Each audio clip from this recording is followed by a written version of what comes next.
Hello everyone, you find me at another church. It is the same day as the day I went to Burstow. I'm now at the church in Tandridge, well, the name of which has immediately escaped me, which is rather foolish, but there we go, I'll put it on screen. My apologies. It's very hot. I am sheltering underneath a lovely oak tree in the graveyard. I'm just going to show you around. Unfortunately the church is locked, but it is meant to be a beautiful church inside. It dates from the 11th century and was restored in Victorian times.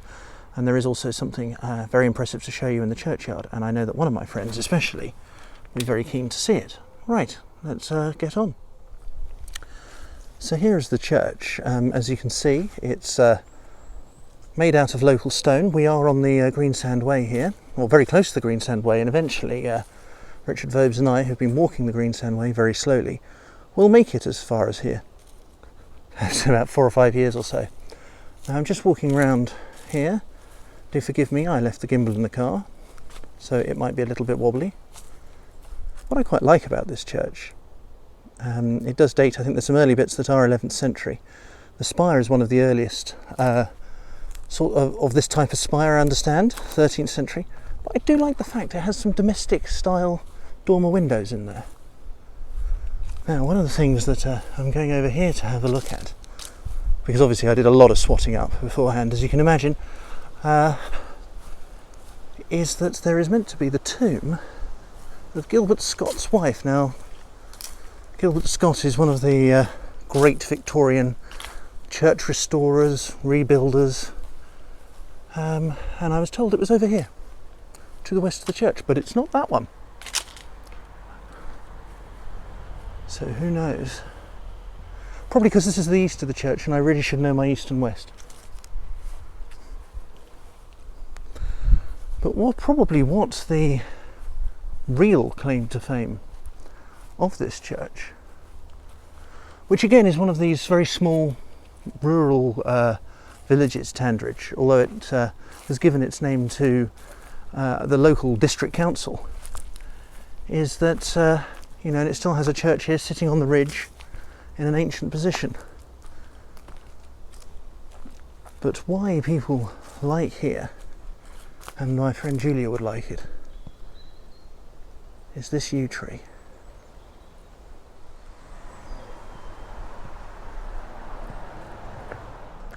Now this yew tree is said to be over 1500 years old, and as you can see,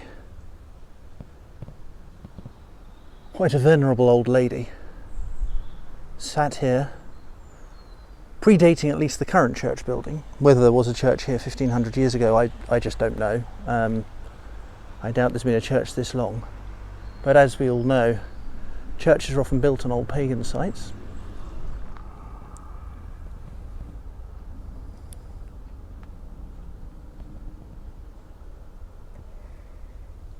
I'm just going to head down this way, a little way.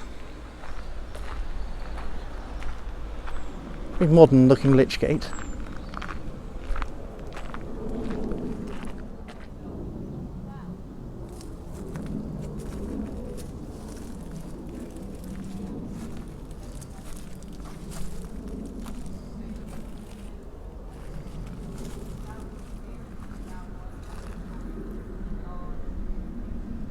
Now before I go, I just wanted to show you this, which I thought was really quite lovely. The church is locked, but you can get inside the porch. And as you can see, there's all these ribbons on here. And what they've done, they've got ribbons of hope. And I thought this was quite lovely. Whether you believe or not, I just think it's a nice, colourful thing to do, and a reminder to people that even in this time, or I think we could all do with some hope, that people are listening. Anyway, on that serious note, I hope you've enjoyed this little short video. Very impromptu. But please follow, like, subscribe, all that sort of thing. I will try and get out a bit more. Hope you're all having a good day. Take care of yourselves. Bye bye.